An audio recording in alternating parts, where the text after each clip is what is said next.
তারেক রহমানের কার্যক্রম আওয়ামী লীগের চেয়েও ভয়ঙ্কর। জামায়াত কর্মীরা সরাসরি যুদ্ধের ঘোষণা দিয়েছে। তারেক রহমান ক্ষমতা আসার পরে মিষ্টি মিষ্টি আলাপ দিচ্ছেন, এই যে আবার ছাত্রলীগের কায়দা ফলো করছেন, আবার ছাত্রলীগের সেই আওয়ামী কায়দার রাজনীতি ফলো করছেন, একটু সতর্ক হয়ে যান ভাই। এদিকে আজ 5টি কারণের জন্য তারেক রহমানের কার্যক্রম আওয়ামী লীগের চেয়েও ভয়াবহ দিকে গিয়েছে। সারা দেশে এখন অস্থিতিশীল পরিবেশ। দেশের প্রত্যেকটা জনগণ, জামায়াত কর্মীরা তারেক রহমানের বিরুদ্ধে হুঁশিয়ারি দিয়ে রাজপথে নেমেছে। এই বিএনপি সরকারের সামনে 5টা অশনি সংকেত, মানে বুঝেন তো, এই 5টি বিষয় যদি বিএনপি হ্যান্ডেল করতে না পারে, বিএনপি কিন্তু ব্লান্ডার করবে। বিএনপির সামনে যে 5টি ভয়াবহ অশনি সংকেত, সেইগুলো কি কি? মাত্র 10 দিনের মধ্যে জামাত এই মিশনটা সফল করতে পেরেছে। 10 দিন সময় লেগেছে। কি 104 বছরের ইতিহাসে যা দেখা যায়নি, এখন সেটা দেখা যাচ্ছে। জায়গা মতো আঘাত করছে, এটি দরকার ছিল। আজকে সকাল থেকেই কিন্তু খবর। দর্শক, নতুন সরকার ক্ষমতা আসলো 2 সপ্তাহ। এই 2 সপ্তাহের ভিতরে কিন্তু একে একে গুরুত্বপূর্ণ পদে পরিবর্তনগুলো হচ্ছে। হ্যাঁ, যেহেতু ঈদের অল্প দিন বাকি, আমরা ঈদের আগেই চেষ্টা করছি, কিন্তু সম্ভব হওয়ার সম্ভাবনা একটু কম। হতাশার মধ্যে আশার আলো আপনাদেরকে শোনাচ্ছি। তাহলে আমরা আশার আলো সেটাই, যে আগামী সূর্যটা সুন্দরভাবে উদয় হবে, সেটাই প্রত্যাশা করছি। হঠাৎ করে আবারও বাংলাদেশের রাজনীতি 360 ডিগ্রি ঘুরে যে সবকিছু এলোমেলো হয়ে গেল। ছাত্র রাজনীতি, জুলাই সনদ, সবকিছু এলোমেলো। জুলাই সনদ, গণভোট, এগুলো নাকি অবৈধ। হ্যাঁ, বাংলাদেশের রাজনীতি এই মুহূর্তে এলোমেলো অবস্থায় আছে এবং দেশে নতুন একটা পরিস্থিতি তৈরি হয় জামাত কর্মীদের অ্যাকশনে। তারেক রহমান সরকার বর্তমানে 5 দিক থেকে ফেঁসে গিয়েছেন। তার উপর 5 দিক থেকে প্রভাব পড়ে এবং বিভিন্ন পরিকল্পনার মাধ্যমে জামাত, এনসিপি সরাসরি বিএনপি সরকারকে অ্যাকশন নেয়। আসুন আমরা কথা বাড়াবো না দর্শক শ্রোতা, আমরা সরাসরি ভিডিওর মূল আলোচনায় চলে যাব। সবাই কি বলতেছে এবং তারেক রহমানের কার্যক্রম নিয়ে গোপন কি কি তথ্য সামনে আসে, সবকিছু দেখতে পারবেন এই একটি ভিডিওতে। তারেক রহমান ক্ষমতা আসার পরে মিষ্টি মিষ্টি আলাপ দিচ্ছেন, সুন্দর সুন্দর কথা বলছেন। রাকিব ভাই দেখা হলে বলেন যে আমরা এখন ভালো রাজনীতি ফলো করার চেষ্টা করছি। তাহলে এই যে আবার ছাত্রলীগের কায়দা ফলো করছেন, আবার ছাত্রলীগের সেই আওয়ামী কায়দার রাজনীতি ফলো করছেন, একটু সতর্ক হয়ে যান ভাই। আপনাদের সামনে 15 বছর আন্দোলন করেছেন, আপনাদের সবকিছু আমরা জানি। আপনারা এর আগে কেমন ছিলেন, আমরা জানি আপনারা কেমন করে সন্ত্রাসী আচরণ করেন এবং এমন সন্ত্রাসীকে কেমন করে প্রতিহত করতে হয় সেটাও আমরা জানি। ছাত্রদলের ভাইরা, আপনারা 15 বছর মজলুম ছিলেন। আবার যদি জালেম হইতে চান, ছাত্রলীগ ঠিক যে কায়দায় শিক্ষার্থীদের টুপের মুখে পড়ে ক্যাম্পাস ছাড়া হয়েছে, আপনাদের তার চেয়ে ভয়াবহ পরিণতি ভোগ করতে হতে পারে। আপনারা সতর্ক হয়ে যান। তারা রহমান সাহেব গত কিছুদিন ধরে তারা বলছেন শিক্ষা ক্যাম্পাসগুলোকে তারা সংস্কার করতে চায়, ভালো পথে রাখতে চায়। শিক্ষা মন্ত্রণালয়ের সব সম্মানিত মন্ত্রী, মাননীয় মন্ত্রী, তিনি বারবার বলছেন ক্যাম্পাসে ভালো পরিবেশ আনতে চায়। যদি আপনাদের দলীয় গুন্ডা বাহিনীকে নিয়ন্ত্রণ না করেন আর এইভাবে সন্ত্রাস আর চাঁদাবাজ আর লুণ্ঠনে ব্যস্ত রাখেন, শিক্ষার ক্যাম্পাস, এই সুন্দর ক্যাম্পাস কখনো ফিরে আনতে পারবেন না। বরং শুধু ছাত্রদল ডুববে না, বিএনপিকে সতর্ক করবো, আপনাদের সুপিরিয়র প্ল্যাটফর্ম যে বিএনপি সহ তার চূড়ান্ত পরিণতি দিকে যাচ্ছে। একমাত্র দায় থাকবে ছাত্রদল। কালকে ঘটনা একটু খুলে বলা দরকার। কালকে ছাত্রদল কি পরিকল্পনা ছিল, কতটুকু পেরেছে, আপনাদের কাছে ক্লিয়ার করা দরকার। এখানে ছাত্রদল গতকালকে সশস্ত্র হামলা করার পর যখন আমরা প্রশাসনকে ইনফর্ম করলাম যে আপনারা শিক্ষার্থীদেরকে উদ্ধার করেন, আপনারা শিক্ষার্থীদেরকে নিরাপদ পরিবেশ দিতে নিশ্চিত করেন, প্রশাসন বাইরে নীরব ভূমিকা ছিল, সাংবাদিকদেরকে ঢুকতে দেওয়া হয় নাই। রুমে রুমে যে সশস্ত্র হামলা করে শিক্ষার্থীদেরকে আহত করেছে। শেষ পর্যন্ত এই ঘটনা চাপা দেওয়ার তারা একটা পরিকল্পনা করলো কি, একজন শিক্ষার্থীকে টার্গেট করলো, হিন্দু শিক্ষার্থী, তাকে ধরে রক কেটে দেবে। রক কেটে দিয়ে তারপর সাংবাদিকদেরকে নিয়ে এসে ঘটনা চাপাবে যে শিবির রক কাটছে অমুক শিক্ষার্থীর। এই ঘটনার নাটক মঞ্চায়ন করবে। যে আওয়ামী নারেটিভ গত 15 বছর আমরা দেখেছি যে চারপাশ ঘেরাও করে গল্প সাজানো হয়, গল্প সাজানোর 3-4 ঘন্টা পরে মিডিয়া ঢুকতে দেওয়া হয়। সেম হুবহু ঘটনা ছাত্ররা কালকে ফলো করার চেষ্টা করেছে। ভাগ্য ভালো তাদের ঘটনা নষ্ট করে দেওয়ার জন্য শিক্ষার্থী ভাইটা ছাদ থেকে দ্বিতীয় তলা থেকে লাফ দিয়ে তার পা ভেঙে যায়, তার সেই ভিকটিম হওয়া থেকে বেঁচে যায়। কিন্তু আমরা জানতে পারি তাদের সেই পরিকল্পনাটা। এরপর আমরা প্রশাসনকে ইনফর্ম করি আপনারা একটু যান, পুলিশকে একটু ঢুকতে দেন, পুলিশ আপনারা একটু যান, সাংবাদিকরা যাক, সাংবাদিকদের যেতে দেওয়া হয়নি। পুরো নাটক মঞ্চস্থ করার পরে সব রুমে রুমে যে কম্পিউটার, ল্যাপটপ, টাকা সব লুটপাট করার পরে এরপর প্রশাসন ভিতরে ঢুকলো। তখন ঢুকে লাভ কি আপনাদের? এরপরে পরিকল্পনা করলো এবার তারা তাদের ব্যবহৃত অস্ত্র শিক্ষার্থীদের রুমে রুমে রাখবে, শিক্ষার্থীদের বেডে রাখবে, শিক্ষার্থীদের লাগেজে রাখবে, রেখে তারা দেখাবে সাংবাদিকদেরকে এই হচ্ছে অমুক অমুক রুমে অস্ত্র ছিল। তাহলে এতক্ষণ ঢুকতে দেন নাই কেন? 3-4 ঘন্টা বন্ধ ছিল কেন? তাদের উপর আক্রমণ করার পরে টানা সাংবাদিক এবং পুলিশের চারপাশে ঘেরাও ছিল, দাঁড়িয়ে ছিল, তাদেরকে ঢুকতে দেন নাই। এই যে তারেক রহমান ক্ষমতা আসার পরে মিষ্টি মিষ্টি আলাপ দিচ্ছেন, সুন্দর সুন্দর কথা বলছেন। রাকিব ভাই দেখা হলে বলেন যে আমরা এখন ভালো রাজনীতি ফলো করার চেষ্টা করছি। তাহলে এই যে আবার ছাত্রলীগের কায়দা ফলো করছেন, আবার ছাত্রলীগের সেই আওয়ামী কায়দার রাজনীতি ফলো করছেন, একটু সতর্ক হয়ে যান ভাই। আপনাদের সামনে 15 বছর আন্দোলন করেছেন, আপনাদের সবকিছু আমরা জানি। আপনারা এর আগে কেমন ছিলেন, আমরা জানি। আপনারা কেমন করে সন্ত্রাসী আচরণ করেন এবং এমন সন্ত্রাসীকে কেমন করে প্রতিহত করতে হয় সেটাও আমরা জানি। ভুলে যায় না ছাত্রলীগ আওয়ামী লীগ যখন ফ্যাসিবাদী রোলে ছিল, সব প্রশাসন তার হাতে ছিল। ছাত্রলীগ মনে করছে শিক্ষার্থীদের আক্রমণ করে অনেক কিছু করে ফেলবে, তারা আমাদের নারী শিক্ষার্থী শিক্ষার্থীদের আক্রমণ করেছিল, হিন্দু শিক্ষার্থীদের আক্রমণ করেছিল, সাধারণ শিক্ষার্থীদের আক্রমণ করেছিল, শিবিরকে ক্রসফায়ার দিয়েছিল, মনে করেছিল তারা পারবে। ঢাকা বিশ্ববিদ্যালয় থেকে শুরু হয়েছে ছাত্রলীগের হল ছাড়া হওয়া, প্রত্যেকটা ক্যাম্পাসে ক্যাম্পাসে এক সপ্তাহের মধ্যে হল ছাড়া এবং ক্যাম্পাস ছাড়া হয়েছিল। এই পরিণতি আপনারা ভুলে যায় না ছাত্রদলের ভাইরা, আপনারা 15 বছর মজলুম ছিলেন। আবার যদি জালেম হইতে চান, ছাত্রলীগ ঠিক যে কায়দায় শিক্ষার্থীদের টুপের মুখে পড়ে ক্যাম্পাস ছাড়া হয়েছে, আপনাদের তার চেয়ে ভয়াবহ পরিণতি ভোগ করতে হইতে পারে। আপনারা সতর্ক হয়ে যান। ছাত্র শিবির আমরা খুব ভালো, ভালোর ভালো, যখন আমরা ভালো থাকি আমরা তাদেরকে রেসপেক্ট করি, সতর্ক হওয়ার চেষ্টা করি। যখন আপনারা অতিরিক্ত চাঁদাবাজি আর লুণ্ঠন করবেন, ভালো হওয়ার চেষ্টা করবেন না, কথা শুনবেন না, সঠিক পথে আসবেন না, শিক্ষার্থীদের জন্য কাজ করবেন না, এই লুটপাট আর লুণ্ঠনের কাজ করতে থাকবেন, খুন সন্ত্রাস ধর্ষণ চলতে থাকবে, আমরা আমাদের সেই ছাত্রলীগের বিরুদ্ধে যে ভূমিকা আমাদের ছিল, সন্ত্রাসের বিরুদ্ধে যে ভূমিকা ছিল, সেই ভূমিকা আবারও ফিরবো ইনশাআল্লাহ। হঠাৎ করে আবারও বাংলাদেশের রাজনীতি 360 ডিগ্রি ঘুরে যে সবকিছু এলোমেলো হয়ে গেল। ছাত্র রাজনীতি, জুলাই সনদ সবকিছু এলোমেলো। জুলাই সনদ, গণভোট এগুলো নাকি অবৈধ। ছাত্র রাজনীতিতে নির্বাচনের পর যতটুকু পিসফুল কোএক্সিস্টেন্স ছিল শেষ। এখন থেকে ক্যাম্পাসে ক্যাম্পাসে ছাত্রদল শিবিরে মারামারি দেখবেন এবং শিবিরকে উৎখাত করতে চাইবে। তারপরে দেখবেন যে প্রশাসনকে ব্যবহার করছে, পুলিশ শিবিরকে গ্রেপ্তার করা শুরু করেছে। এর অনিবার্য ফল বিএনপি ক্ষমতা শেষ, বিএনপির কাউন্টডাউন শুরু হয়ে গেছে। বিএনপি টিকতে পারবে না, ক্ষমতা অন্য কেউ নিয়ে নেবে, সেনাবাহিনী বা অন্য কেউ। বিশেষ করে এই জুলাই সনদ নিয়ে বিএনপি যে আত্মঘাতী খেলা খেলছে, এতে টোটাল বিএনপি সরকার অবৈধ হয়ে যাবে। দর্শক, দেশের পরিস্থিতি ভালো না। গতকাল পর্যন্ত একসাথে প্রধানমন্ত্রী বিরোধী দলীয় নেতা ইফতার করেন, সবকিছু ঠিকঠাক চমৎকার পরিবেশ, কিন্তু সব এলোমেলো হয়ে গেছে। একদিন আগের পরিস্থিতি আর একদিন পরের পরিস্থিতি একদম এলোমেলো। দেখেন, ঘটনা কিন্তু কাছাকাছি সময়।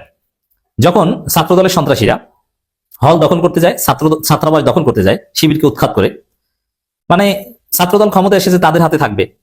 ওই পলিটেকনিক ইনস্টিটিউট থেকে শুরু করেছে, এরপরে ঢাকা বিশ্ববিদ্যালয় সব বিভিন্ন জায়গায় হাত দেবে। শুরুতে ঢাকা বিশ্ববিদ্যালয়ে গেলে তো বিপদে পড়বে, এটা টেস্ট কেস। এটা তারেক রহমানের নির্দেশ যে ছাত্রদল তোমরা ঢাকা পলিটেকনিক ইনস্টিটিউটের ছাত্রাবাস দখল করে দেখো কি হয়। যদি নির্বিঘ্নে দখল করতে পারো অথবা ঝামেলার পরও যদি তোমরা জিতে যাও, তারপরে বিশ্ববিদ্যালয়গুলোর দিকে নজর দিবা। এই চিন্তা নিয়ে এগোচ্ছে ছাত্রদল। তো ছাত্রদল সন্ত্রাসীরা শিবিরের উপর ভয়াবহ হামলা করেছে এবং দখল করার চেষ্টা করেছে, কিন্তু শিবির একদম ব্লাঙ্ক চেক দেয়নি। শিবির জেগে উঠেছে, ঘুরে দাঁড়িয়েছে, তারা প্রতিবাদ করছে। শিবির শক্তিশালী ভূমিকা পালন করছে এখানে। অন দি আদার হ্যান্ড, কাছাকাছি সময়ে হাইকোর্ট রুল জারি করে, বিএনপির হাইকোর্ট, বিএনপির বিচারপতি, বিএনপির আইনজীবী, সাথে আওয়ামী লীগ আছে, সবাই মিলেমিশে সিস্টেম করে সরকারের ইন্ধনে সালাউদ্দিন আহমেদের পরিকল্পনায় হাইকোর্টের রুল। যদিও দিন শেষে লাভবান আওয়ামী লীগ। কি জুলাই সনদ, গণভোট এগুলো কেন অবৈধ নয়?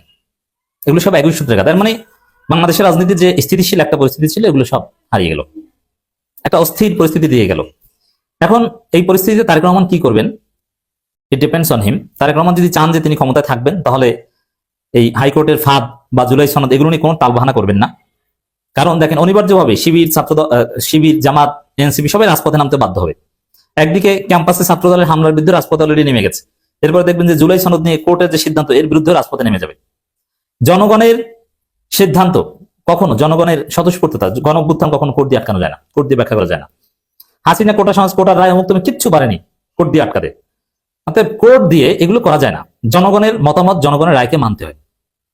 কি হয়েছিল 24 সালের 5 আগস্ট ভুলে গেছেন? এবার বিপ্লব এটা একটা অনিবার্য প্রক্রিয়া। এটা আমাদের বিপ্লবের প্রথম ধাপ যা সম্পন্ন হয়েছে 5 আগস্ট।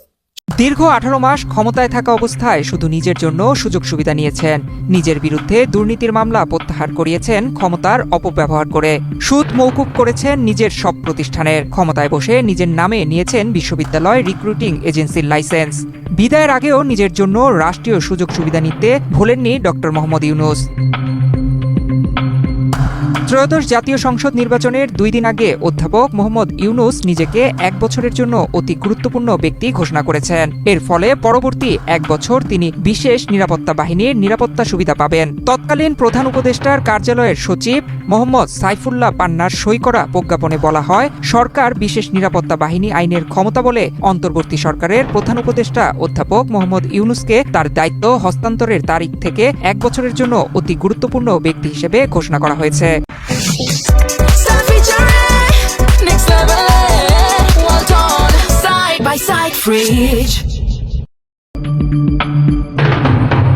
এটা করতে গিয়েও সাবেক প্রধান উপদেষ্টা অসততার আশ্রয় নিয়েছেন। ডক্টর ইউনূস যে অধ্যাদেশটি অতি গোপনীয়তার সাথে করেছেন তা 2006 সালের 29 অক্টোবর SR নং 285 সংশোধন করে করা। ওই আদেশে বলা হয়েছিল রাষ্ট্রপতি, প্রধানমন্ত্রী ও নির্দলীয় তত্ত্বাবধায়ক সরকারের প্রধান উপদেষ্টাকে স্ব পদে কর্মবসানের তারিখ হইতে এবং জাতীয় সংসদের বিরোধী দলীয় নেতাকে নির্দলীয় তত্ত্বাবধায়ক সরকারের প্রধান উপদেষ্টার কার্যভার গ্রহণের তারিখ হইতে বাংলাদেশের অভ্যন্তরে সর্বোচ্চ 3 মাস অতি গুরুত্বপূর্ণ ব্যক্তি হিসেবে ঘোষণা করিল। ইউনূস এই আদেশের আলোকে শুধু তার নিজের জন্য নিজেকে 1 বছরের জন্য অতি গুরুত্বপূর্ণ ব্যক্তি হিসেবে ঘোষণা করেছেন, কিন্তু বাকিদের ক্ষেত্রে এই সময়সীমা বৃদ্ধি করেননি। বাংলাদেশের সংবিধান অনুযায়ী কোনো ব্যক্তির জন্য আইন পরিবর্তন বা প্রণয়ন করা যায় না। কাজেই 10 ফেব্রুয়ারি অতি গোপনীয়ভাবে জারি করা অধ্যাদেশটি একদিকে যেমন সংবিধানের মৌলিক নীতির লঙ্ঘন, ফলে অসাংবিধানিক, ঠিক তেমনি এটি ডক্টর ইউনূসের স্বার্থপরতার একটি উদাহরণ। কারণ তিনি যদি বিদায়ী রাষ্ট্রপতি, প্রধানমন্ত্রী এবং আগের আইনে বর্ণিত সকলের জন্য সময় বাড়াতেন তাহলেও এর যৌক্তিকতা কিছুটা হলেও বোঝা যেত। কিন্তু শুধু নিজেকে আগামী 1 বছরের জন্য অতি গুরুত্বপূর্ণ ব্যক্তি হিসেবে ঘোষণা কেবল অনৈতিক। এই 5টি বিষয় যদি বিএনপি হ্যান্ডেল করতে না পারে, বিএনপি কিন্তু ব্লান্ডার করবে। এইটা কিন্তু আপনার সেই 1991 সালও নয়, আবার এটা কিন্তু আপনার 2001 সাল নাম মাথায় রাখতে হবে। এইটা 2026 সাল। তো চলেন আর বেশি কথা না বলে বিএনপির সামনে যে 5টি ভয়াবহ অশনি সংকেত, সেইগুলো কি কি আপনাদেরকে বলবো।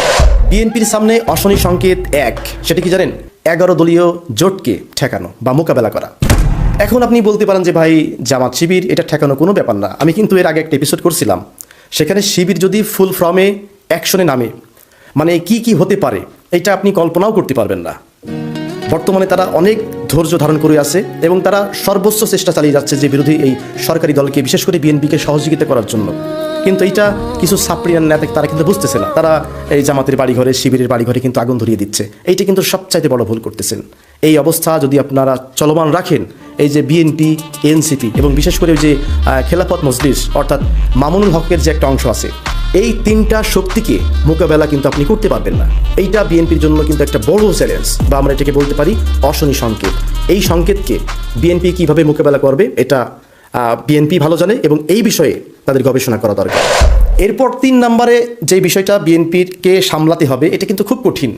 এই 3 নম্বরের কারণে কিন্তু শেখ হাসিনা দেশ ত্যাগ করতে বাধ্য হয়েছে বা ক্ষমতা মানে ছাড়তে তাকে বাধ্য করা হয়েছে। কোনটা জানেন? পরাশক্তিকে মোকাবেলা করা। আর সবচাইতে যে 2টি দেশ মানে বাংলাদেশের সাথে সম্পৃক্ত বা বাংলাদেশে তাদের প্রভাব বিস্তার করতে চায়, তার মধ্যে 1 নম্বরে আছে ইন্ডিয়া এবং 2 নম্বরে আছে আমেরিকা। আপনি ইন্ডিয়াকে খুশি করবেন, আমেরিকাকে খুশি করবেন না, আপনি টিকতে পারবেন না।